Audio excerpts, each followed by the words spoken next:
McPherson. I work here at the International Office of Amigos, and we're going to talk about your first aid packing kit. So here we have a couple of options for first aid packing kits. This first one is a little bit harder. It might be a little bit more difficult to pack and carry around with you for the summer. And then we have a more collapsible form. What I would say is if you purchase one of these pre-packaged ones, look through it. There's a lot that comes in these, a lot that you may not need that may not be on your first aid packing list, which we have on page 45 of your volunteer health, safety, and travel guidelines. And then there's also a lot that you do need that's not in here. So we'll go through these items now. First of all, you'd want to bring some Band-Aids, a package of Band-Aids. You don't necessarily need the box. Maybe put these in a Ziploc bag. And then bring some 1% hydrocortisone cream. And, oh, this is the Neosporin. But you do need the 1% hydrocortisone cream. And some Tylenol. You may need some Tylenol or Advil, whatever you know that works for you. Some pain reliever, fever reliever. I would go with the travel size versus the large size. But bring enough, you know your body, bring enough for the summer. And remember, when you're taking any of these medications, when it's a medication, you should be noting it on your health log.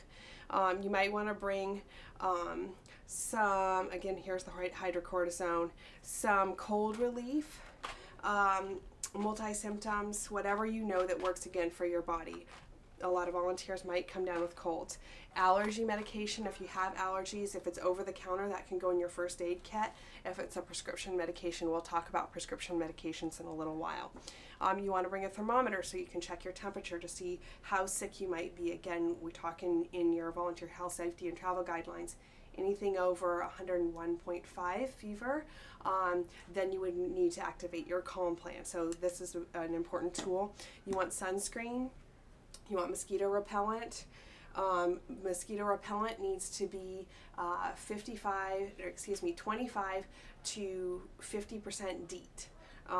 So for if you are going with off, it needs to be the outdoors kind to be able to have enough DEET. And please note that it cannot be over 50% DEET. That can be, DEET is a chemical, and at that level it provides no advantages. And it can be dangerous. At that level, it can burn your skin. You want some Imodium, just in case you have some traveler's diarrhea, not to be used lightly, but still important. Maybe a small thing of hand sanitizer.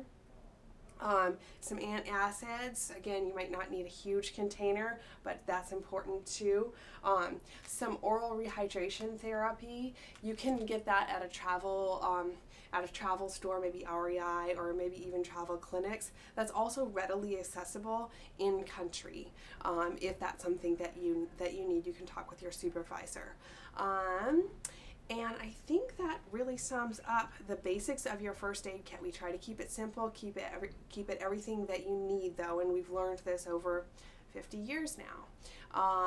So be sure to pack as lightly as you can, but remember all the crucial items.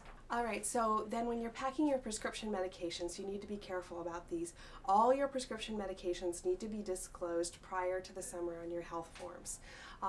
And you need to carry a copy of your prescriptions with you at all times during the summer and have that available in English and Spanish. So take the time to write that out for yourself and carry it in your wallet or bag or whatever you're going to be carrying during the summer. Do this for any food allergies as well. And it is really important that be in English and Spanish, and that you practice saying what your allergies are and what the medications you're taking are and what they're for in Spanish, so that you can explain that in a health situation.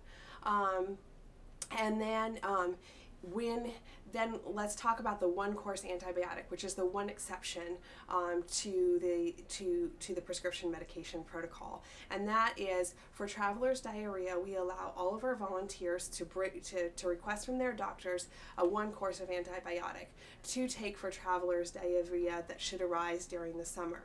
If you start this one course of antibiotic, you need to notify your supervisor within 24 hours. So that means you need to activate your calm plan, call them, let them know, hey, I started this, these were my symptoms. Then they can monitor you and make sure that everything is okay and it's not something more serious than traveler's diarrhea. So what these one-course antibiotics, there's 3 types that you can get. And that's ciprofloxacin, azithromycin, and levofloxacin. And these should be 1 course. Now, 1 course does not mean 1 dose. So for many of these, it might be a 3-pill regimen that you take over a couple of days, or a 5-pill regimen. It depends on the strength that your physician requests. So you want to take that full course that the physician sends to you.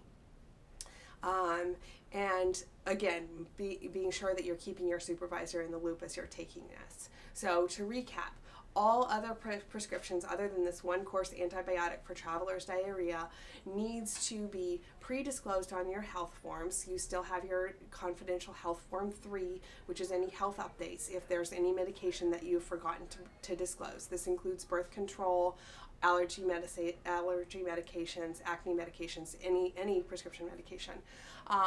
So be sure that you've let us know those, and then be sure that you know how to say the names of the medications and your illnesses in Spanish. Thank you.